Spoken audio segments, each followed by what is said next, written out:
السلام عليكم ورحمة الله وبركاته. الحمد لله رب العالمين، والصلاة والسلام على سيد المرسلين نبينا محمد وعلى آله وصحبه أجمعين. أما بعد. ప్రియ విద్యార్థులారా, అల్లాహ్ యొక్క దయతో ఈరోజు మనం సూరతు తలాక్, ఖురాన్ సూరా క్రమంలో 65వ సూర 28వ పారాలో ఉంది. ముందు మనం ఈ సూరాలోని ఒక ఆయత్ గురించి ఇన్షా అల్లాహ్ చాలా ముఖ్యమైన విషయాలు తెలుసుకుందాము.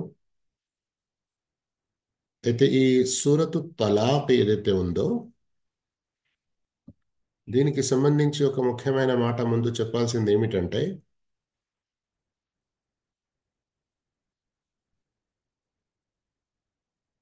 సూరతు నిసా ఉంది కదా, ఖురాన్ క్రమంలో 4వ సూర. సూరతు నిసా అంటే స్త్రీలకు సంబంధించిన ఆదేశాలు ఉన్నటువంటి సూర అని కూడా ఒక భావం.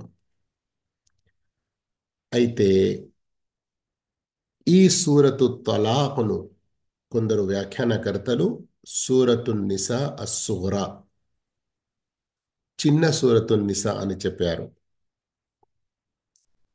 ఎందుకంటే ఇందులో కూడా వైవాహిక జీవితానికి సంబంధించిన ఒక ముఖ్యమైన ఘట్టం. సర్వసామాన్యంగా ఎవరికి ఇష్టం ఉండదు. దానిని మనం తలాక్, తెలుగులో విడాకులు అని అనుకుంటాము.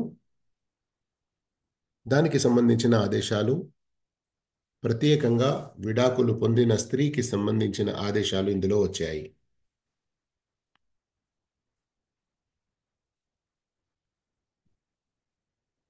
మనం సూర యొక్క తిలావత్, అనువాదం, అందులోని ముఖ్యమైన పదాల భావం మరియు వాటి వ్యాఖ్యానం, ఇంకా మన కొరకు ఏ గుణపాఠాలున్నాయి, ఇవన్నీ విషయాలు తెలుసుకునేకి ముందు మరొక ముఖ్య విషయం చెప్పదలుచుకున్నాను. మీరందరూ కూడా చాలా శ్రద్ధ వహిస్తారని ఆశిస్తున్నాను. అదేమిటంటే, ఖురాన్ అల్లాహ్ వైపు నుండి ఏ ఉద్దేశంతో పంపబడినదో దాన్ని ఎల్లవేళల్లో మనం గుర్తుంచుకోవాలి. సంక్షిప్తంగా ఒక్క మాటలో చెప్పాలంటే, అల్లాహు తాలా ఖురాన్ని ఎందుకు అవతరింపజేశాడు? ఇహలోక జీవితంలో మనం మంచి ఉత్తమమైన మానవులం ఎలా కాగలుగుతాము, మన ఇహలోక జీవితం సుఖశాంతులతో ఎలా గడుస్తుంది, మరియు పరలోక జీవితంలో నరకం నుండి విముక్తి పొంది స్వర్గంలో శాశ్వతమైన సుఖశాంతులు ఎలా పొందగలుగుతాము. ఇన్న హాదల్ ఖురాన యహ్దీ లిల్లతీ హియ అఖ్వమ్. మానవ సంతతి పెరుగుదల కొరకు వివాహం అవసరం కదా. కానీ కొన్ని సందర్భాల్లో భార్యాభర్తల మధ్యలో వారి యొక్క పరస్పరం ఒకరి అలవాట్లు మరొకరికి ఇష్టం ఉండక, లేదా వేరే కారణాల వల్ల ఈ వివాహ బంధం తెగిపోతుంది. దానినే సర్వసామాన్యంగా మనం తలాక్ అని అంటాము. అయితే ఈ వివాహం మరియు విడాకులు, నికాహ్ మరియు తలాక్కు సంబంధించిన ఉత్తమ ఆదేశాలు కూడా ఖురాన్ హదీసుల్లో మనకు ఇవ్వబడ్డాయి. మనం వాటిని మంచి రీతిలో పాటించనంత వరకు వివాహం మరియు విడాకులు, వీటికి సంబంధించిన అల్లాహ్ మరియు ప్రవక్త ఆదేశాలను పాటించనంత వరకు మన జీవితంలో నిజమైన సన్మార్గం అనేది, మన జీవితంలో మనకు ఉండవలసిన ఓ మనశ్శాంతి అనేది ఉండదు. ఈ రోజుల్లో అనేక మంది జీవితాల్లో మనశ్శాంతి కరువైనది ఈ ఒక కారణం కూడా. ఎలా? ఒక్కసారి మీరు కేవలం ఈ సూరాలో అల్లాహు తఆలా ఏ విధంగా మనకు విశ్వాసపరంగా మరియు ఈ ఆదేశాలను వైవాహిక జీవితంలో అల్లా ఆదేశాలను మనం పాటించడం గురించి ఎలా నొక్కి చెబుతున్నాడో ఒక్కసారి ఈ ఆయతుల్లో మీరు గమనించండి. తర్వాత తిలావత్ ఇంకా వివరాలకు వెళ్దాము. అల్లాహు తాలా సూరతు తలాక్ ప్రారంభంలోనే ప్రవక్తను సంబోధిస్తున్నాడు కదా. ఖితాబ్ కర్ రహా హై, ప్రవక్తను ఉద్దేశించి ఓ ప్రవక్త యా అయ్యుహన్ నబియు అంటున్నాడు. కానీ ఇదా తల్లక్తుమ్, మీరు అని విశ్వాసులందరికీ ఈ ఆదేశం ఇస్తున్నాడు. ఇందులో గమనించాల్సిన విషయం ఏంటి? ఫతల్లిఖూహున్న. ఇక్కడ మీరు చూస్తున్నారా? ఫతల్లిఖూహున్న. నా మౌస్ ఎక్కడైతే కలిసిస్తున్నానో ఇది అంటే అల్లా ఆదేశిస్తున్నాడు, మీరు మీ ఇష్టం వచ్చినట్లు విడాకులు ఇవ్వకూడదు. లిఇద్దతిహిన్న, వారి గడువు ఇద్దత్ ప్రకారంగా విడాకులు ఇవ్వాలి. అంటే ఏమిటి? సున్నత్ కే తరీకే కే ముతాబిక్ నికా అని మనం అనుకుంటాము కదా. పెళ్లి కార్డుల మీద అన్నికాహు మిన్ సున్నతి అని మనం ముద్రించుకుంటాము కదా. షాదీ ఖానా ఆబాదీ అని ఉర్దూలో, వివాహం ఒక గృహ నిర్మాణం కొరకు, ఉత్తమ సమాజ నిర్మాణం కొరకు అన్నటువంటి పదాలను ముద్రించుకుంటాము కదా. ఎలాగైతే ఆ నికా సున్నత్ ప్రకారంగా జరగాలి అన్నటువంటి ఒక ఆలోచన ఉంటుందో, విడాకుల విషయంలో మీరు స్త్రీలు, పురుషులు, భార్యలు, భర్తలు ఎందుకు ఈ అల్లా ఆదేశాన్ని పాటించరు? మీరు విడాకులు ఇచ్చే అవసరం వచ్చినప్పుడు కూడా గడువు ఇద్దత్ ప్రకారంగా విడాకులు ఇవ్వాలి అన్నటువంటి ఆదేశం. ఓకే. ఇక ఇదే ఆయత్, మొదటి ఆయత్లోనే ఉన్నాం మనం, గమనించండి. వత్తకుల్లాహ రబ్బకుం, మీ ప్రభువైన అల్లాహకు భయపడుతూ ఉండండి. అల్లాహు అక్బర్. మన విడాకులు ఇచ్చే సమయం వచ్చినప్పుడు అల్లాతో నిజంగా భయపడతామా మనం? ఏపో, నీలాంటి నాకు 100 మొగోళ్ళు దొరుకుతారు, నువ్వు నాకు ఒక మొగడువిగా ఉండి నన్ను చూసినావా అని ఈ విధంగా అనే మన ఎందరో భార్యలు కూడా ఉన్నారు కదా, స్త్రీలు కూడా ఉన్నారు కదా.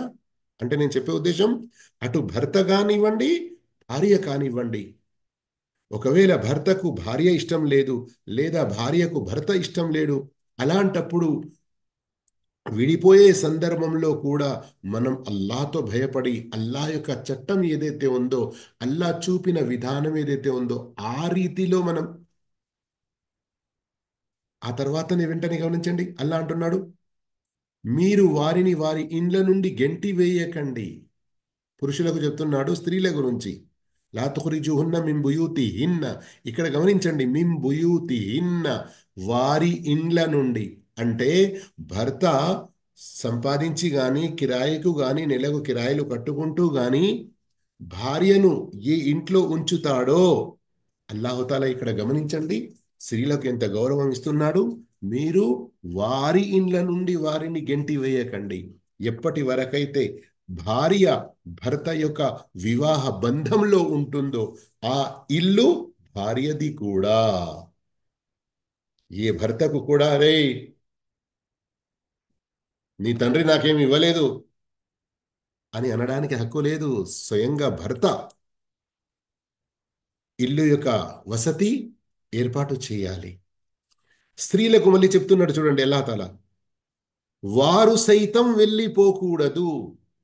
సరే, నేనంటే నీకు ఇష్టం లేదు కదా, పోతాను నేను నా తల్లిగారింటికి అని ఇలా వెళ్ళిపోవడం వెంటనే అంతకు ముందు ఏ ఏ అల్లా యొక్క ఆదేశాలను మనం పాటించాలో దాని గురించి గమనించకపోవడం.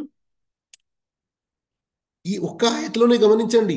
వతిల్క హుదూదుల్లా, వతిల్క ఇవి అల్లా నిర్ధారించిన హద్దులు. ఎవరైతే అల్లా విధించిన హద్దులను అతిక్రమిస్తాడో అతను తన స్వయానికి అన్యాయం చేసుకుంటున్నాడు. ఫకద్ వలమ నఫ్స. విడాకుల విషయంలో ఈ భయాలు మనకున్నాయా? ఇంకా గమనించండి. విడాకులంటే ఒక రకంగా మనం కేవలం చెడు వైపునకే ఇష్టం వచ్చినట్టు కోపంలో ఏం చేయాలో అది చేసి తీరుతాము. కానీ ఇక్కడ కూడా మనకు అల్లా ఆదేశాలను అనుసరించడం అవసరం అన్న విషయం గమనిస్తామా? మరి ఇక్కడ గమనించండి. వాస్తవంగా ఇక విడిపోవడానికే వచ్చేసారంటే మరి ఆ స్త్రీలు తమ గడువు ఇద్దత్కు చేరుకున్నప్పుడు వారిని ఉత్తమ రీతిలో వివాహ బంధంలోనైనా ఉంచుకోండి, లేదంటే ఉత్తమ రీతిలో వారిని వేర్పరచటమైనా చేయండి. ఈ రోజుల్లో పురుషులు ఆలోచిస్తున్నారా? ఒకవేళ విడిపోవడమే అవసరం ఉంటే ఉత్తమ రీతిలో తల్లిగారింటికి పంపిస్తున్నారా? ఉత్తమ రీతిలో వదులుతున్నారా? కోట్ల వరకు ఎక్కడం, పోలీస్ స్టేషన్లలో కేసులు పోవడం ఎందుకు? పోలీస్ స్టేషన్లలో, పంచాయతీలలో, జమాతులలో, వాళ్ళలో వీళ్ళలో ఇలాంటి సమస్యలు ఎందుకు వస్తున్నాయి? స్వయం వారిద్దరూ అల్లా ఆదేశాలను పాటించనందుకు. మళ్ళీ ఇక్కడ మీరు గమనించండి. ఈ రెండో ఆయతలో ذَلِكُمْ يُوعَظُ بِهِ مَنْ كَانَ يُؤْمِنُ بِاللَّهِ وَالْيَوْمِ الْآخِرِ. అల్లాహ్ను అంతిమ దినాన్ని విశ్వసించే వానికి ఇందు మూలముగా ఉపదేశించబడుతుంది. మరి నిజంగానే నాకు అల్లాపై విశ్వాసం ఉందా? అల్లా ఉపదేశాన్ని స్వీకరిస్తున్నానా? నాకు పరలోకంపై విశ్వాసం ఉందా? అంతిమ దినంపై విశ్వాసం ఉందా? నేను అల్లా యొక్క ఈ ఆదేశాన్ని పాటిస్తున్నానా? పైన మీరు మొదటి ఆయతలోనే విన్నారు కదా, వత్తకుల్లాహ రబ్బకు, మీ ప్రభు అయిన అల్లాను భయపడండి అని. మళ్ళీ ఇక్కడ అల్లా ఎలా చూపుతున్నాడు లాభాన్ని? అల్లాకు భయపడుతూ మసులుకుంటాడో, ఎవడైతే అల్లాకు భయపడుతూ మసులుకుంటాడో అతనికి అల్లాహ్ ఈ సంక్షోభం నుండి బయటపడే మార్గం కల్పిస్తాడు. ఎంత గొప్ప వాగ్దానం ఉన్నదో గమనించండి. అస్తగ్ఫిరుల్లాహ్. ఎంత గొప్ప వాగ్దానం ఉన్నదో గమనించండి. వమన్ యత్తఖిల్లాహ యజఅల్ లహు మఖ్రజా. ఈ సంక్షోభం నుండి బయటికి పడే మార్గం అల్లాహ్ తాలా కల్పిస్తాడు. ఒకటేనా లాభం? కాదు. వయర్జుకుహు, అతను ఊహించనైనా లేని చోటు నుండి అతనికి ఉపాధిని సమకూరుస్తాడు. నేను ఇంతకుముందు ఎన్నోసార్లు చెప్పాను, రిజ్క్ అని మనం అరబీలో ఏ పదమైతే అంటామో యర్జుకు, రిజ్క్ అంటే కేవలం మన కడుపుకు సంబంధించిన కూడు మాత్రమే కాదు, మన మనస్సుకు సంబంధించిన, మన జీవితాన్ని, జీవన మనుగడకు సంబంధించిన అన్ని విధాలుగా అల్లాహు తాలా ఎక్కడ ఏ అవసరం ఉన్నదో అది ఏదైతే మనకు ప్రసాదిస్తాడో అది అసలైన రిజ్క్. మరి ఈ విషయంలో కూడా మనం అల్లాపై భరోసా, అల్లాపై భారం మోపిన వానికి అల్లాయే చాలు. వమన్ యతవక్కల్ అలల్లాహి ఫహువ హస్బు. అయితే ఈ విషయంలో మనం అల్లాపై ఏ రీతిలో భారం వేయాలి? చూడండి, ఇక్కడ విడాకుల విషయాలు వస్తున్నాయి, తక్వా గురించి ఎలా చెప్తున్నాడు. విడాకుల విషయం వస్తుంది, తవక్కుల్ గురించి ఎలా చెప్తున్నాడు. విడాకుల విషయం ఉన్నది ఇక్కడ, దానికి సంబంధించిన ఆదేశాలు వివరాలు ఉన్నాయి. యుమిను బిల్లాహి వల్ యౌమిల్ ఆఖిర్, అల్లాహ్ను పరలోక దినాన్ని విశ్వసించే విషయం ఇక్కడ ఉన్నది. అయితే సర్వసామాన్యంగా ఈ రోజుల్లో మన పరిస్థితి ఎలా ఉంది? విడాకుల విషయంలో కూడా మనం ఇస్లాం ఆదేశాలకు కట్టుబడి ఉండాలి. దీని గురించి అల్లా వద్ద ప్రశ్నించడం జరుగుతుంది. రేపటి రోజు నేను అల్లాకు నా ముఖం చూపించుకునేది ఉంది, అతని వద్ద నిలబడేది ఉన్నది. ఇలాంటి భయం మనకేదైనా ఉన్నదా? మళ్ళీ ఇక్కడ ఈ 4వ ఆయతలు గమనించండి. 4వ ఆయతలో విడాకులు ఒకవేళ అయినాయి, అయితే ఎన్ని రోజుల ఎన్ని నెలల గడువు అన్న విషయం ఇక్కడ చెప్పబడింది. ఒకవేళ గర్భంతో ఉంటే ఎలా, గర్భం లేకుంటే ఎన్ని నెలలు, ఈ వివరాలు ఉన్నాయి. తర్వాత అవన్నీ మనం తెలుసుకుందాము. కానీ విశ్వాసపరంగా మనలో అల్లా ఆదేశాలను పాటించాలి అన్నటువంటి ఒక భయం ముందు కలగాలి. దాని గురించి నేను కొన్ని హింట్స్ చూపిస్తున్నాను ఈ సూరాలో. మళ్ళీ ఈ ఆయత్ చివరిలో అల్లా తల గమనించండి. వమన్ యత్తఖిల్లాహ యజఅల్ లహు మిన్ అమ్రిహి యుస్రా. ఎవడు అల్లాహకు భయపడతాడో అతనికి అల్లా అతని వ్యవహారంలో అన్ని విధాలా సౌలభ్యం కల్పిస్తాడు. అల్లాహు అక్బర్, అల్లాహు అక్బర్. ఇక వచ్చేసింది పరిస్థితి, కలిసి ఉండలేము. కానీ ఇక ముందు కూడా ప్రాణం ఉన్నంత వరకు జీవితం అయితే గడపాలి కదా. అటు ఒక విడాకులు పొందిన స్త్రీకి కూడా ఒక మంచి భర్త అవసరం కదా, ఇటు విడాకులు ఇచ్చిన భర్తకు కూడా ఒక వేరే మంచి భార్య అవసరం కదా. ఇక్కడ కూడా మీరు తక్వాను పాటించండి. ముందు మీకు జీవితం ఇక దుర్భరమే, ఖలాస్ ఇక విడాకులు అయిపోయింది అంటే మన ఇద్దరి జీవితాలు వేస్ట్ అయిపోయినట్లే అని భావించకండి. నిజంగా మీలో తక్వా ఉండేది ఉంటే మీరిద్దరిలో అనుకూలత, మీరిద్దరిలో ఏకభావం లేనందుకు మీరు కలిసి ఉండలేకపోతున్నారు. కానీ మీరిద్దరూ వేరైపోతే అల్లా ఇంకా ముందు జీవితాలు మీకు మరి సౌలభ్యం ప్రసాదించవచ్చును. ఎందుకు మీరు అలాంటి ఆశ అల్లా పట్ల కలిగి లేరు? ముందు అల్లాతో భయపడి జీవితం గడపండి. ఈ విషయంలో కూడా, విడాకుల విషయంలో కూడా తక్వా యొక్క అవసరం ఎంతగా ఉన్నదో గమనించండి. ఎన్నిసార్లు వచ్చింది ఇప్పుడు మనకు? మొదటి ఆయతులో వచ్చింది మీ ప్రభు అయిన అల్లాను భయపడండి అని. ఆ తర్వాత రెండో ఆయత్ చివరిలో వచ్చింది కదా, తక్వా యొక్క లాభం సంక్షోభాల నుండి బయటికి తీస్తాడు అని. మళ్ళీ అల్లాహుతాలా ఈ నాలుగో ఆయత్ చివరిలో కూడా తక్వా యొక్క లాభం తెలిపాడు, సౌలభ్యం ప్రసాదిస్తాడని. మళ్ళీ ఇక్కడ గమనించండి, దాలిక అమ్రుల్లా, ఇది అల్లాహ్ ఆజ్ఞ. అల్లాహు అక్బర్, అల్లాహు అక్బర్. అరే, హెడ్ మాస్టర్ చెప్పారండి, ఆర్డర్ ఇచ్చాడు, తప్పకుండా చేయాలి.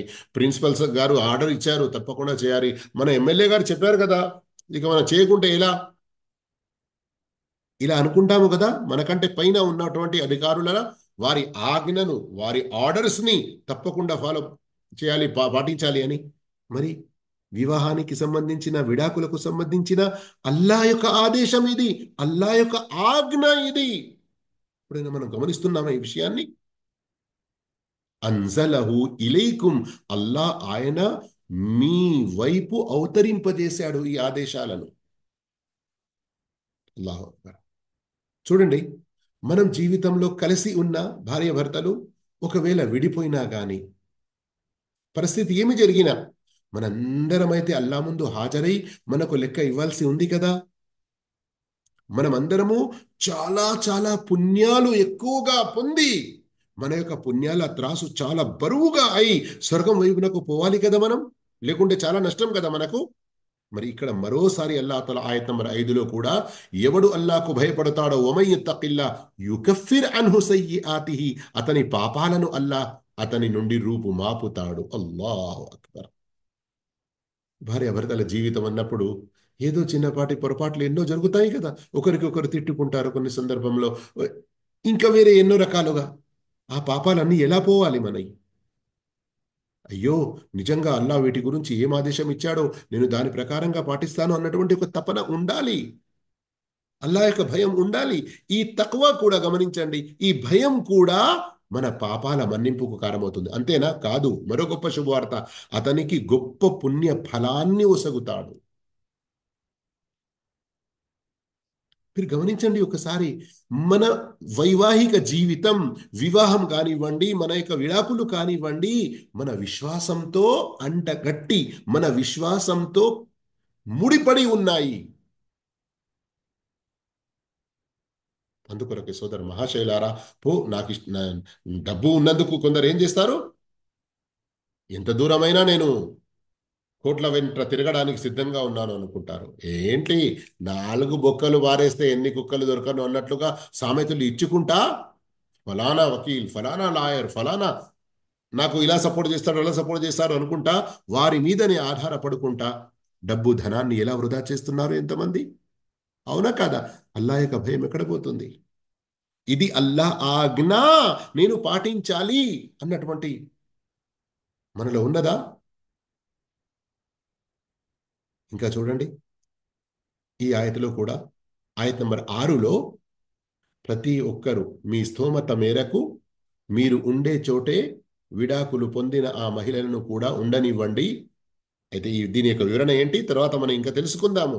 కానీ ఇక్కడ కూడా గమనించండి, అల్లా ఇవన్నీ ఆదేశాలు మనకు ఇచ్చి ఉన్నాడు కదా. వారిని ఇబ్బంది పాలు చేసే ఉద్దేశంతో బాధించకండి. అల్లాహు అక్బర్, అల్లాహు అక్బర్. కానీ ఈ రోజుల్లో ఏం జరుగుతుంది? ఎవరికి వెనుక ఎంత గ్యాంగ్ ఉంటుందో, ఎంత డబ్బు లేదా వేరే రకాల బలం ఉంటుందో దాని ప్రకారంగా నేను వానికి ఇక వాడు నాతో ఇలా చేశాడు కదా, అది నాతో ఇలా చేసింది కదా, నేను వానికి చూపించాలి, నేను దానికి చూపించాలి అనుకుంటూ ఎన్ని ప్లాన్లు చేస్తాము మనం. కానీ అల్లా యొక్క ఆదేశం గమనించండి, వారిని ఇబ్బందుల పాలు చేసే ఉద్దేశంతో బాధించకండి. స్త్రీ పురుషుణ్ణి గాని, పురుషుడు స్త్రీని గాని, సర్వసామాన్యంగా ఇలాంటి పాపం పురుషుల వైపు నుండి స్త్రీలకు జరుగుతుంది గనక ప్రత్యేకంగా వారిని ఉద్దేశించి చెప్పడం జరిగింది. సోదర మహాశివులారా, అల్లాహు అక్బర్.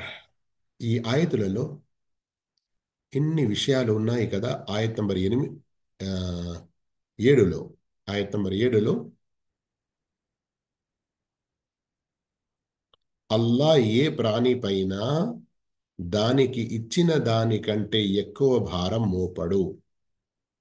అల్లా ఇబ్బందుల తరువాత సౌలభ్యాన్ని కూడా కల్పిస్తాడు. ఈ రెండు సెంటెన్స్లను, ఒకటి, అల్లా ఏ ప్రాణిని కూడా దానికి మించిన భారం, అది ఎంత మోయగలుగుతుందో అంతకంటే ఎక్కువ వేయడు. ఈ రోజుల్లో మనం ఏమనుకుంటాము, అబ్బా ఇక చాలు. మనం కష్టాలను కొనుక్కోవద్దు, కష్టాలు రావాలని కోరుకోవద్దు. వచ్చిన కష్టాలను దూరం కావడానికి మంచి సాధనాలను ఉపయోగించాలి. కానీ ఎలా? అన్నిటికంటే ముందు అల్లాహ్ వైపునకు మరలి, అల్లాహ్ వైపునకు మరలి. ఈరోజు మనకు ఇవ్వబడినటువంటి ఆదేశాలు నమాజ్కు సంబంధించినవి కానివ్వండి, ఇంకా వేరే మన వైవాహిక జీవితంలో కానివ్వండి, ఏమని, అబ్బా ఈ కాలంలో ఎవరు చేస్తారయ్యా, ఈ కాలంలో ఎవరితో ఇది చేయ శక్తి ఉంటుంది అన్నటువంటి మాటలు మనం మాట్లాడుకుంటాము. కానీ అల్లాహ్ ఏమంటున్నాడు? ఏ ప్రాణిపై కూడా అల్లాహు తాలా అతడు మోయగలిగే భారం కంటే ఎంతనైతే మోయలేడో అది వేయడు. అంతేకాదు, ఒక కష్టం, ఒక ఇబ్బంది మీకు ఏర్పడుతుంది, తప్పకుండా అందులోనే లేక దాని వెంటనే అల్లా సౌలభ్యాన్ని కూడా ప్రసాదిస్తాడు అన్నటువంటి అల్లా యొక్క శుభవార్తను, వాగ్దానాన్ని మనం ఎందుకు విశ్వసించము, ఎందుకు నమ్మము? కొందరు, ఉదాహరణకు, భర్తకు ఇష్టం లేదు భార్య, అక్కడ ఎలా బెదిరిస్తాము మనం? నువ్వు నేను చెప్పిన ప్రకారంగా ఉండకుంటే ఇక నన్ను వదిలావంటే నీవు ఎక్కడా నీకు గతి ఉండదు, ఇక నువ్వు చచ్చిపోవాల్సిందే, నిన్ను ఎవడు చేసుకుంటాడు అన్నటువంటి మాటలు ఈ రోజుల్లో మన మాట్లాడతాం కదా. ఒక్కసారి ఆలోచించండి. ఈ ఆయతను చూసుకొని అల్లా ఇబ్బందుల తర్వాత సౌలభ్యాన్ని కూడా కల్పిస్తాడు, ఈ నమ్మకం మనకు ఉంటుందా? కానీ విశ్వాసం అన్నది లోపిస్తుంది, అల్లా యొక్క భయం అనేది ఉండదు. కనుక ఏం జరుగుతుంది? ఎలా అంటే అలా మాట్లాడి బాధలే కలిగించుకుంటాము. అల్లా తల ఏదైతే ఇక్కడ చెప్పాడో చూడండి, ఇంతకుముందు పైన, లా తుదార్రుహున్న లితుదయ్యికు అలైహిన్న, వారిని ఇబ్బందుల పాలు చేసే ఉద్దేశంతో బాధించకండి. ఈ రోజుల్లో కొంచెం ఎడబాటు, కొంచెం ఏదైనా మనస్పర్ధలు ఏర్పడ్డాయి అంటే ఒకరికి ఒకరు ఎలా నష్టం చేకూర్చుకోవాలన్నటువంటి ప్లాన్లే చేసుకుంటూ ఉంటారు. కానీ మన ఈ ప్లాన్ల కంటే, మన ఈ శక్తి కంటే, మన ఈ అంగబలం, దండబలం, ధనబలం, జనబలం, ఏదేది మన వెంట ఉన్నా గాని అన్నిటికంటే పెద్ద బలం, పెద్ద శక్తి, పెద్ద సామర్థ్యం గలవాడు అల్లాహ్. మరియు అల్లాహ్ యొక్క ప్లాన్లు, మన అల్లా యొక్క ప్లాన్ల ముందు మన ప్లాన్లు ఏమీ లేవు అన్నటువంటి భయం మనలో ఎవరికైనా ఉంటుందా? ఈ ఆయత్ వరకు చూడడానికి, ఆయత్ నంబర్ 7 వరకు అల్లాహు తాలా మన ఈ విడాకులకు సంబంధించిన ఆదేశాలు ఇచ్చాడు. వాటి మధ్యలో ఉన్నటువంటి విశ్వాసపరంగా తక్వాకు సంబంధించిన మరియు మన పరలోక విశ్వానికి సంబంధించిన ఎలాంటి విషయాలు గుర్తు చేశాడో, వీటన్నిటిలో అతి ముఖ్యంగా 2 మాటలు నేను చెప్తున్నాను, మరోసారి గమనించండి. ఈ 7 ఆయతుల్లో ఒకటేం చదివారు మీరు? ذَلِكُمْ يُوعَظُ بِهِ مَنْ كَانَ مِنْكُمْ يُؤْمِنُ بِاللَّهِ وَالْيَوْمِ الْآخِرِ. అల్లాహ్ను విశ్వసించే, పరలోక దినాన్ని విశ్వసించే వారి కొరకు ఇది ఒక ఉపదేశం అని ఒక చోట అన్నాడు. మరో చోట ఏమంటున్నాడు? ذَلِكَ أَمْرُ اللَّهِ أَنْزَلَهُ إِلَيْكُمْ. ఇది అల్లా ఆజ్ఞ. అల్లా మీ కొరకు ఇది అల్లా అవతరింపజేశాడు. సోదర మహాశయులారా, ఇక్కడే మనం మన విశ్వాసాన్ని సరిచేసుకోవాలి. మనం ఎలాగైతే నమాజు విషయంలో అయ్యో అల్లా ఏం ఆదేశించాడు, ప్రవక్త విధానం ఏంటి అన్నటువంటి ఒక తపన ఉంటుంది కదా, తెలుసుకోవాలి, అలాగే పాటించాలి. ఉపవాసాల విషయాలు అయ్యో నేను కుల్లి చేస్తూ ఉంటే కొంచెం ఒక బొట్టు ఒక చుక్క అలా గొంతులో దిగినట్లు ఏర్పడింది, ఇప్పుడు నా ఉపవాసం ఏమవుతుంది ముల్సా, నా ఉపవాసం అల్లా స్వీకరిస్తాడా లేదా? అయ్యో అయ్యో నేను రాత్రి ఉపవాసం ఉండాలనుకున్నాను, మంచి శైలి కొరకు భోజనం అంతా తయారు చేసుకున్నాను, కానీ లేచే వరకు మేల్కొనే వరకు ఆలస్యమైంది, మరి నా రోజు సంగతి ఏమిటి? ఇలా అడుగుతారు కదా. వివాహానికి సంబంధించిన, విడాకులకు సంబంధించిన ఏంటి ఆదేశాలు? ఖురాన్లో అల్లాహుతాలా ప్రత్యేకంగా తలాక్ అన్న పేరుతో ఒక సూర అవతరింపజేశాడు. సూరె బకరాలోనైతే సుమారు ఒక 7, 8, 10 ఆయతుల్లో వివరంగా, పెద్ద పెద్ద ఆయతులు అవి వివరంగా విడాకుల గురించి చెప్పాడు. సూరతుల్ నిసాలో కొన్ని విషయాలు, సూరతుల్ అహజాబ్లో ఒక ఆయత్. ఈ విధంగా అవి చదవాలి, తెలుసుకోవాలి, జ్ఞానం పొందాలి అని మనం ఆలోచిస్తామా? మరో విచిత్ర విషయం ఏంటి? సూరతు తలాక్లో సర్వసామాన్యంగా మన ఇండియా ఖురాన్లలో రుకులు అని ఉంటాయి కదా. ఇక్కడి వరకు మొదటి రుకు అయిపోయింది, 7 ఆయతుల వరకు. ఈ 8వ ఆయతు నుండి 2వ రుకు మొదలవుతుంది. కానీ 8వ ఆయతిక ఇందులో ఉన్న విషయం ఒకసారి గమనించండి. ఎన్నో జనపదాల వారు తమ ప్రభు ఆజ్ఞ పట్ల, ఆయన ప్రవక్తల పట్ల తిరుగుబాటు ధోరణిని అవలంబించిన కారణంగా మేము కూడా వారి నుండి కఠినంగా లెక్క తీసుకున్నాము, కానరాని రీతిలో వారిని దెబ్బతీశాము. అల్లాహు అక్బర్, అల్లాహు అక్బర్, అల్లాహు అక్బర్. ఇక్కడ ఆయత్ నంబర్ 5లో ఏం చూశారు? ذَلِكَ أَمْرُ اللَّهِ. పైన ఆయత్ నంబర్ 1లో ذَلِكُمْ يُؤْمِنُ بِالله ذَلِكُمْ يُوعَظُ بِهِ. మీలో విశ్వాసం మరియు పరలోకంపై విశ్వాసం, అల్లాపై పరలోకంపై విశ్వాసం కలిగిన వారికి ఉపదేశం. ذَلِكَ أَمْرُ اللَّهِ అని ఇక్కడ ఆయత్ నంబర్ 5లో. మరి ఆయత్ నంబర్ 8లో మీకంటే ముందు ఎన్నో జనపదాల వారు, అంటే ఎన్నో నగరాలను, కరియా, ఎన్నో బస్తీలను, కరియాలను, అతత్ అన్ అమ్రి రబ్బిహా వరుసులిహి, అల్లా ఆజ్ఞను, అల్లా యొక్క ప్రవక్తల ఆజ్ఞను వ్యతిరేకించారు. అందుకు ఏం చేశాము? వారితో చాలా కఠినంగా లెక్క తీసుకున్నాము. అదబ్నాహా, వారికి అదాబ్ ఇచ్చాము. అదాబన్ నుక్రా, మూలంలో హిసాబ్ లెక్క, అదాబ్ శిక్ష అని 2 పదాలు వచ్చాయి. ఈ 2 ప్రాపంచికమైన శిక్షల్ని సూచిస్తున్నాయి. లేక కొంతమంది అభిప్రాయం ప్రకారం అదాబన్ నుక్ర అంటే కరువు కాటకాలకు, భూమిలో కూరుకుపోవటం లాంటి ప్రాపంచికమైన శిక్షలు కాగా, హిసాబన్ షదీదా, గట్టి లెక్క, పరలోకానికి సంబంధించిన శిక్ష అని కూడా చెప్పడం జరిగింది. ఏం తెలుస్తుంది? ఈ రోజుల్లో ఈ రోజుల్లో విడాకులకు సంబంధించి మనకు ముస్లిం పర్సనల్లా అని ఒకటి మన భారతదేశంలో ఉన్నప్పటికీ అందులో జోక్యం చేసుకొని ప్రభుత్వం వైపు నుండి విడాకులకు సంబంధించిన ఎలాంటి కొత్త చట్టాలు వచ్చాయో ఇవి కూడా ఒక శిక్షగా ఈ రోజుల్లో భావిస్తున్నారు కదా ప్రజలు. ఇస్లాంతో ఏమాత్రం సంబంధం లేని వారికి ముస్లింల యొక్క జీవితాల్లో వారి విడాకులకు సంబంధించిన ఒక ఆదేశం గురించి మంచి మార్గాలు చూపాలి అన్నటువంటి ఏదైనా మంచి సద్బుద్ధి కలిగిందా? కాదు. వాస్తవానికి మనం అల్లా ఆజ్ఞలను ఉల్లంఘించాము. ఈ వివాహ విడాకులకు సంబంధించి ప్రవక్త విధానాన్ని తొక్కేశాము, వదిలేశాము. ప్రవక్త విధానం అంటే అరే ఏదో అది ముల్సాబ్లు చేసుకుంటాను, మనకేం అవసరం రా ఈరోజు అని అనుకునే పరిస్థితికి వచ్చింది. ఇలా అనుకుంటున్నారు కూడా ఎందరో ముస్లింలు. అందుకని అల్లాహుతాలా ఈ రకమైన కొన్ని శిక్షల రూపంలో మనకు చూపిస్తున్నాడు. ఇకనైనా బుద్ధి జ్ఞానం తెచ్చుకోమా మనం. విడాకులకు సంబంధించిన ఆదేశాల వెంటనే ఒక అయ్యిం మిన్ కరియా, ఇంతకు ముందు ఎన్ని బస్తీల వారు ఉన్నారు,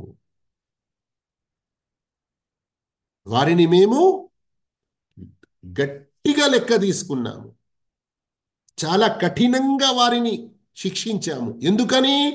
అతత్ అన్ అమ్రి రబ్బిహా వరుసులి, తన ప్రభు ఆదేశాలను, తన ప్రవక్త ఆదేశాలను తుంగలో తొక్కేశారు. ఏమాత్రం పట్టించుకోకుండా వాటిని మనం ఆచరించాలి అన్నటువంటి ఏ కొంచెం కూడా భయం లేకుండా మెలుగుతున్నారు. కనుక ఇహలోకంలో కూడా ఇలాంటి శిక్షలు వస్తాయి. ఇహలోకంలో ఏదైనా వేరే అవిశ్వాసుల వైపు నుండి వచ్చే శిక్షలే కాకుండా మన జీవితాలు ఏ దుర్భరం అవుతున్నాయో, మన కళ్ళకు చలువ ఉండి మన ఆజ్ఞ పాలిస్తూ ఉండే అటువంటి సంతానం మనకు ఏదైతే ఉండాలో, ఆ సంతానంలో అలాంటి మంచి మార్గం మనం చూడటం లేదు. సంతానం ద్వారా మనకు ఒక మన శాంతి అనేది దొరకడం లేదు. ఎందుకని? మన వైవాహిక జీవితంలో అల్లా యొక్క ఆదేశాలు ఏమున్నాయో వాటిని పాటించకపోవడం వల్ల. సోదర మహాశివులారా, ఇన్షా అల్లాహ్ వచ్చే క్లాస్లో అల్లా యొక్క దయతో ఆయతులు చదివి ఇందులో విడాకులకు సంబంధించినవి ఏమున్నాయి అన్నది ఇన్షా అల్లాహ్ తెలుసుకుందాము. కానీ నేను ఇంతకుముందు చెప్పినట్లుగా సూరా చదువుతున్నప్పుడు, ఇప్పుడు ఉదాహరణకు సూరతు తలాక్ చదువుతున్నారు, మీరే స్వయంగా అసలు బయాన్ తెలుగు ఓపెన్ చేసి చదువుతున్నారు అనుకుందాము. కేవలం ఒకే ఒక చోట మన దృష్టి ఆగిపోయి ఉండకూడదు. విడాకులకు సంబంధించి ఇందులో ఏమేమి ఆదేశాలు ఉన్నాయి అని. ఎందుకంటే అదే మూడులో చదువుకుంటూ పోతే వేరే ఆదేశాలు అందులో ఏమొస్తున్నాయో వాటి పట్ల ఏ శ్రద్ధ ఉండదు. అవును, కొందరికి చూడండి, కొన్ని గేమ్లు చూస్తారు కావచ్చు మీరు, ఒక పెద్ద డబ్బా చూపించి ఇందులో ఏమున్నది అంటే ఏమంటారు? నా మాట మీకు అర్థమైందో అర్థం కాలేదో, నేను ఇప్పుడే ఒక ఎగ్జాంపుల్ ఇచ్చి మీ దగ్గర నేను చూస్తాను, చూడండి. అరే, ఇందులో వైట్ బోర్డ్ అని వచ్చేది కదా ఇంతకు ముందు, ఎక్కడికి పోయింది? అయ్యో,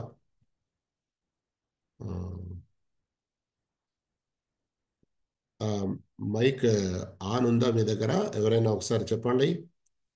ఇక్కడ నేను చూపిస్తున్నది కనబడుతుందా మీకు?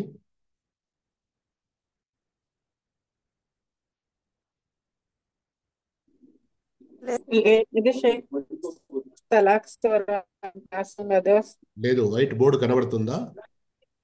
ఇప్పుడు వచ్చింది కనపడుతుంది షేక్. కనబడిందా? కనపడుతుంది.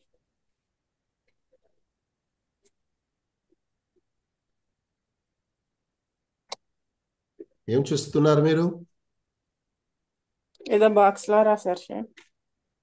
ఆ బాక్స్లో ఏమైనా ఉందా? లేదు షేక్, ఖాళీగా ఉంది. బాక్స్ ఖాళీగానే ఉంది. జీ షేక్. మీరు ఎందుకు ఇందులో పుల్లలు పెడుతున్నారు? మీరు ఏది రాయకండి, ఏం చేయకండి. ఎవరెవరు రాస్తున్నారో పేర్లు వస్తున్నాయి ఇక్కడ నా వద్ద. నేను ఒక విషయం మీకు అర్థం కావడానికి చిన్న ఉదాహరణ ఇవ్వాలనుకుంటున్నాను. మీరు నేను అడిగే ప్రశ్నకు సమాధానం ఇవ్వాలి అంతే. కానీ మీరు స్వయంగా ఇందులో దీనిపై ఏమి రాయకండి.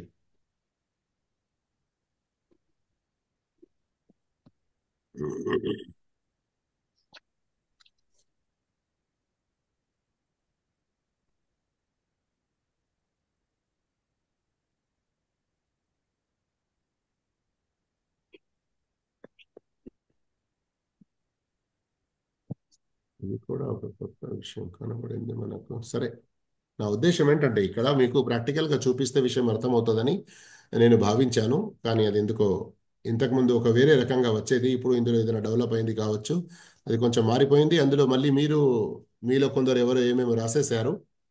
నా ఉద్దేశం ఏంటంటే ఇక్కడ గమనించండి, కొన్ని సందర్భాల్లో ఎలా ఉంటుంది, మీరు నడుస్తూ ఉంటారు, ఎన్నో విషయాలు పక్కన ఉంటాయి, చూసుకుంటూ వెళ్తారు, కానీ గమనించలేరు మీరు. ఎందుకు? మీ దృష్టి ఏదో ఒక ఆలోచనల్లో ఒక దానిపై ఉంటుంది. నేను చెప్పే ఉద్దేశం ఏంటంటే, ఇప్పుడు ఉదాహరణకు ఇదే సూరతు తలాక్ చదువుతున్నారు మీరు, కానీ ఈ సూరతు తలాక్ చదువుతున్నప్పుడు మైక్ ఆఫ్ చేసుకోండి మీ వద్ద నుండి. ఈ సూరత్ తలాక్ మీరు చదువుతున్నప్పుడు ఆయతులలో నేను ఇప్పుడు ఏదైతే కొన్ని భావాలు చూపించాను కదా, విశ్వాసం గురించి, తక్వా గురించి, అల్లా యొక్క ఆజ్ఞ అని, ఉమ్, మళ్ళీ పోతే 8వ ఆయతలో అల్లా యొక్క శిక్ష గురించి, మళ్ళీ చూడండి ఇక్కడ ఆయత నెంబర్ 10లో కూడా అల్లాహుతాలా వారి కొరకు కఠినమైన శిక్షను సిద్ధపరిచి ఉంచాడు అని అంటున్నాడు.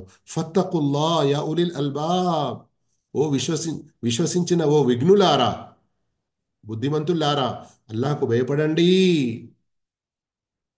ఖద్ అన్జలల్లాహు ఇలైకుం దిక్రా, నిశ్చయంగా అల్లా మీ వైపు హితబోధను పంపాడు. అంటే ఏంటి ఇది? కేవలం చదువుకుంటూ ఇలా వెళ్ళిపోయేదేనా? అవును, నిజంగా నా కొరకు హితబోధ ఉంది. ఏంటి హితబోధ? నేను ఆచరించాలి అని మనం ఆలోచించవద్దా?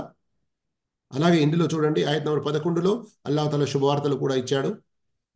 ఆ తర్వాత ఈ 12వ ఆయత్ ధర్మవేత్తలు అల్లాహ్ గురించి తెలుసుకునే విషయంలో ఎంత గొప్ప విషయం చెబుతున్నారో ఒకసారి ఆలోచించండి. మీరు ఇహలోకంలో ఓ భర్తల్లారా, మీరు మొగోళ్ళైనందుకు మీ చేతిలోనే మేము కళ్ళెం ఇచ్చినందుకు, అంటే అర్రిజాలు కవ్వామూన్ అలన్ నిసా, స్త్రీలకు పై పురుషులకు ఒక బాధ్యత, ఒక గొప్పతనం ఇవ్వడం జరిగింది అని అల్లాహ్ తఆలా తెలిపాడు కదా. దాని కారణంగా కొందరు ఏం చేస్తారు? చాలా చిత్కవాదుతారు, చాలా అన్యాయం దౌర్జన్యాలు చేస్తారు. అలాంటి వారు ఒక్కసారి ఈ ఆయతను చదువుకోవాలి. ఇదే సూరతు తలాఖ్లోని ఆయత నెంబర్ 12, చివరి ఆయత్. అల్లాహ్ అల్లది ఖలక సబ్అ సమావాతి వమినల్ అర్ది మిథ్లహున్, ఆయనే సప్తాకాశాలను అలాంటివే భూములను సృష్టించినవాడు.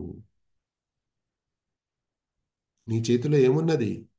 విడాకుల తుపాకీ నా చేతిలో ఉన్నది అని అనుకుంటున్నావా?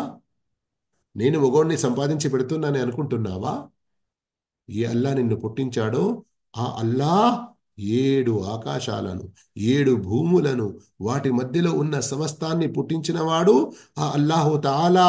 అతనికి ఎంత శక్తి ఉన్నదో ఒక్కసారి నువ్వు ఆలోచించుకో. యతనజ్జలుల్ అమ్రు బైనహున్, ఆయన ఆజ్ఞ వాటి మధ్య అవతరిస్తుంది. ఓ మనిషి, అల్లా నీకు ఇచ్చిన ఆజ్ఞను నువ్వు పాటించడం లేదు. ఈ సృష్టి ఎంత పెద్దగా ఉన్నదో ఒక్కసారి ఆలోచించు. 7 ఆకాశాలు, 7 భూములు, వాటిలో ఉన్న సర్వం అల్లా వాటి మధ్యలో కూడా తన యొక్క ఆజ్ఞను అవతరింపజేస్తూ ఉంటాడు. అవి అల్లా యొక్క ఆజ్ఞను పాటిస్తాయి. అవి ఒకవేళ అల్లా ఆజ్ఞను పాటించకుంటే మనిషి జీవితమే ఇక్కడ దుర్భరమైపోతుంది. ఆ వెంటనే మళ్ళీ గమనించండి, ఇన్నల్లాహ అలా కుల్లి షైఇన్ ఖదీర్, అల్లాహ్ అన్నింటిపై అధికారం కలిగి ఉన్నాడు. అల్లాహ్, అతని శక్తి, అతని అధికారం, అతని యొక్క కుదరత్, అంతకంటే ఇంకా ఎక్కువ ఎవరైనా ఉండగలుగుతుందా? అన్నల్లాహ్. కానీ ఇక్కడ విషయం గమనించండి, లితఅలము అన్నల్లాహ అలా కుల్లి షైఇన్ ఖదీర్. అల్లాహ్ అన్నింటిపై అధికారం కలిగి ఉన్నాడని, ఇంకా అల్లాహ్ తన జ్ఞానంతో అన్నింటినీ పరివేష్టించి ఉన్నాడని మీరు తెలుసుకోవటానికి మనం తెలుసుకుంటున్నామా ఈరోజు? ఈ జ్ఞానం పొందామా? అల్లాహ్ ఎంతటి గొప్ప శక్తి గలవాడు. నాకు ఉన్న శక్తిని నేను ఉపయోగించి నాకంటే చిన్నవారిపై నేను ఏదైనా వారికి బాధ కలిగిస్తున్నాను అంటే, మరి నాకంటే ఎక్కువ శక్తి గలవాడైన అల్లాహ్ నన్ను చూస్తున్నాడు, నాతో లెక్క తీసుకుంటాడు అని భయం చెందుతామా మనం? నేను చెప్పేది ఏంటంటే, ఇలాంటి విషయాలను కూడా మనం చదవాలి, గ్రహించాలి, నమ్మాలి, విశ్వసించాలి, మన జీవితాలను బాగుపరుచుకునే ప్రయత్నం చేయాలి.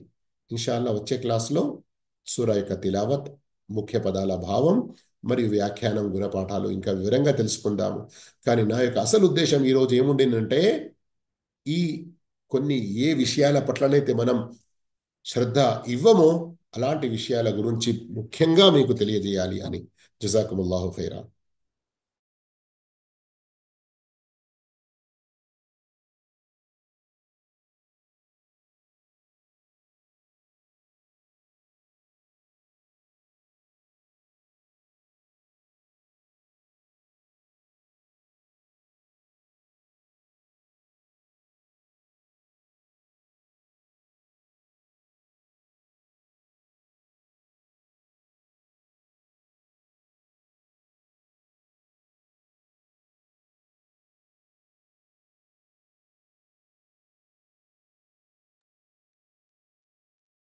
ఆ,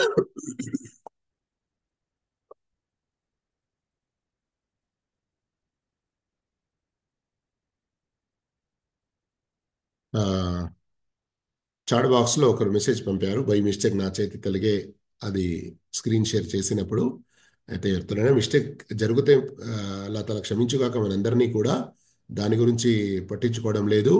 కాకపోతే కొందరు ఇక ఇదే పనిగా ఏదో కొత్తగా ఓపెన్ అయింది, ఏదో జరుగుతుంది, ఏంటిది అని చెప్పే మాటపై శ్రద్ధ వహించకుండా ఏదో అందులో చేయాలని కోరుకుంటాం. అలాంటి పనులు చేయకుండా ఉండాలి. సరే, మంచిది. ఇన్షాల్లా నెక్స్ట్ క్లాస్లో మళ్ళీ మనం కలుసుకుందాము. సుబ్హానకల్లాహు వబిహమ్దిక అష్హదు అల్లా ఇలాహ ఇల్లా అంత అస్తగ్ఫిరుక వ అతూబు ఇలైక్. ఎవరి వద్ద ఏదైనా ముఖ్యమైన ప్రశ్న ఉందా, లేకుంటే ఏదైనా అర్థం కాని విషయం ఉందా? అస్సలం వాలేకుం షేక్. వాలేకుం అస్సలాం వరహమతుల్లాహి వబరకాతుహు. షేక్, ఇప్పుడు అల్లా తఆలా ఏ ప్రాణి మీద శక్తికి మించిన భారం మోపను అని అన్నారు కదా షేక్. అది ఏ విషయంలో వర్తిస్తే షేక్? అంటే శిక్షల విషయంలోనా, పరీక్షల విషయంలోనా, లేకపోతే ఆజ్ఞల విషయంలోనా అనేది ఒకసారి క్లారిఫై. ఇహలోకంలో అల్లా మనకు ఏ ఆదేశాలు ఇస్తాడో పాటించడానికి అవి మన శక్తికి మించినవి ఉండవు. ఎక్కడైనా అలాంటి ఏదైనా విషయం ఉండేదుంటే అందులో అల్లాహుతాలా మన కొరకు సులభతరాలు కూడా ప్రసాదిస్తాడు. ఒక చిన్న ఉదాహరణ దాని గురించి చూడవచ్చు. ఈ భావం ఖురాన్లో వేరే చోట కూడా వచ్చింది. సూర బకరాలో కూడా ఉంది, ఇంకా వేరే ఎన్నో సూరాలలో కూడా ఉన్నది. ఉదాహరణకు 5 పూటల నమాజులు తప్పకుండా పాటించాలి. పురుషులు జమాత్తో నమాజ్ చేసుకోవాలి. కానీ ఒక వ్యక్తి మంచం నుండి లేవలేకపోతున్నాడు, అంత అనారోగ్యంగా ఉన్నాడు. ఇక అతడు కూడా జమాత్తో తప్పకుండా పాటించాలా? అవును. మొట్టమొదటి విషయం ఏంటి? జమాతో పాటించాలి. కానీ అతనికి అనారోగ్యం వల్ల పడక నుండి లేవలేకపోతున్నాడు. అల్లా ఏం చేశాడు? ప్రవక్త సల్లల్లాహు అలైహి వసల్లం ద్వారా, మీలో ఎవరైనా అనారోగ్యంతో ఉండి నిలబడి నమాజ్ చేయలేకపోతే కూర్చుండి చేసుకోండి, జమాత్లో రాలేకపోతే ఇంట్లో చేసుకోండి, ఉన్న చోట కూర్చుండి చేయలేకపోతే ఒక పక్కన పడుకొని చేసుకోండి. ఈ విధంగా అల్లాహుతాలా మనకు ఆదేశాలు ఇచ్చి ఉన్నాడు. అయితే ఇక్కడ ముఖ్యంగా ఇదే విషయం. అయితే ఆదేశాలలో ఇక్కడైనా ఏదైనా ఇహలోకంలో కొన్ని పాపాలపై కొన్ని రకాల శిక్షలు అలా ఏదైతే విధించాడో అవి కూడా మనకు వాస్తవంగా ఏంటి, ఆ, ఆ, వాస్తవానికి అల్లా తాలా అందులో మనకు మేలే చేశాడు. అవి కూడా మన శక్తికి మించినవి, లేకుంటే మన కాలానికి తగినవి కావు అని మనం చెప్పలేము. అంటే షేక్, ఇప్పుడు ఎవరికైనా ఏదైనా కష్టంలో ఉన్న వాళ్ళు మనం పరామర్శించడానికి వెళ్ళినప్పుడు ఒక్కొక్కసారి ఇలా పదాలు వాడతాం కదా షేక్. అలా ఎవరి మీద లేని భారం అప్పుడు మీరు ధైర్యంగా ఉండండి అలా చెప్తాం కదా షేక్. అలా చెప్పొచ్చా షేక్, చెప్పకూడదు? ఏ పర్లేదు, అల్హమ్దులిల్లా. అక్కడ ఆ సందర్భంలో వారికి ఓదార్పునిస్తూ ధైర్యం ఇస్తూ, ఇన్షాల్లా మీరు అలా బాధపడకండి, అల్లా తాలా ఇది ఇచ్చాడు అంటే మీ మేలు కొరకే. ప్రవక్త సల్లల్లాహు అలైహి వసల్లం ఆ, అమ్మ సాయిబ్ అనారోగ్యంగా ఉన్నప్పుడు ఆ, ప్రవక్త సల్లల్లాహు అలైహి వసల్లం వెళ్ళారైతే, ఎలా ఉన్నావు అని అంటే, పాడుగాను ఈ జ్వరాన్ జ్వరం నన్ను వదలడం లేదు, ఎంత వణుకు, ఎంత బాధ కలిగిస్తుంది అన్నటువంటి మాటలు చెప్తే ఏమన్నారు? వద్దు వద్దు, నీవు జ్వరాన్ని దూషించకు. ఇది వాస్తవానికి విశ్వాసుల యొక్క పాపాలను తుడిచివేయడానికి, విశ్వాసులకు మేలు చేయడానికి అన్నట్లుగా ప్రవక్త సల్లల్లాహు అలైహి వసల్లం ఓదార్పునిచ్చారు. అయితే ఈ విధంగా మనం ఇలాంటి ఓదార్పు ఇవ్వచ్చు, ఇన్షాల్లా, ఇబ్బంది ఏం లేదు. జజాకల్లాహ్. వయ్యాకుం బారక ఫీకుం. అస్సలం అయికం వరహమతుల్లాహి వబరకాతుహు. వలైకుం అస్సలాం వరహమతుల్లాహి వబరకాతుహు. సార్, మరియం అలైహిస్సలాం గారు అని చెప్పారు లాస్ట్ టైం, ఈసా అలైహిస్సలాం గారి తల్లిని.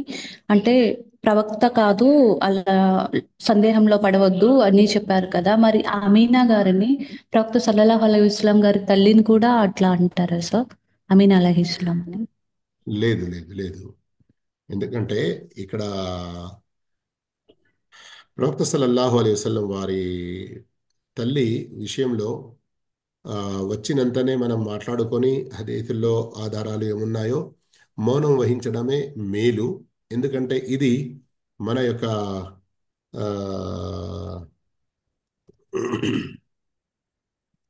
మన యొక్క ఏమంటారు దాన్ని తెలుగు ఉర్దూలో, మన యొక్క జజ్బాత్, మన యొక్క ఫీలింగ్స్కు సంబంధించిన కొంచెం అయ్యో ప్రవక్త వారి తల్లిదండ్రులు అన్నటువంటి ఒక మన ప్రేమకు సంబంధించిన ఫీలింగ్స్కు సంబంధించిన విషయం ఉంటుంది కనుక, విషయం ఏంటంటే ప్రవక్త సల్లల్లాహు అలైహి వసల్లం వారు నేను నా తల్లి గురించి క్షమాపణ కోరవచ్చా అని అల్లాహతో అనుమతి ఆ, తీసుకున్నప్పుడు అల్లాహుతాల అనుమతి ఇవ్వలేదు. అనుమతి ఇవ్వకపోవడం ఇక్కడ కారణం ఏంటి? కారణం ఆమె షిర్క్లో, కుఫ్రులో చనిపోయారు అని. కానీ కేవలం సమాధిని సందర్శించుకోవచ్చా అని అంటే అల్లాహుతాల అనుమతించాడు. ప్రవక్త సల్లల్లాహు అలైహి వసల్లం సమాధిని సందర్శించుకున్నారు. మరియు ప్రవక్త సల్లల్లాహు అలైహి వసల్లం వారికి కూడా ఏడుపు వచ్చింది. ఎవరైతే ఆ సందర్భంలో కొందరు సహాబాలు ఉన్నారో వారు కూడా ఏడ్చారు. అయితే దీని ద్వారా మనం ప్రవక్త సల్లల్లాహు అలైహి వసల్లం వారి యొక్క తల్లిని అలైహిస్సలాం అని చెప్పరాదు. అల్లాహు ఆలం. జజాకల్లాహు ఖైర్. ఇయ్యాకుం బారక ఫీక్.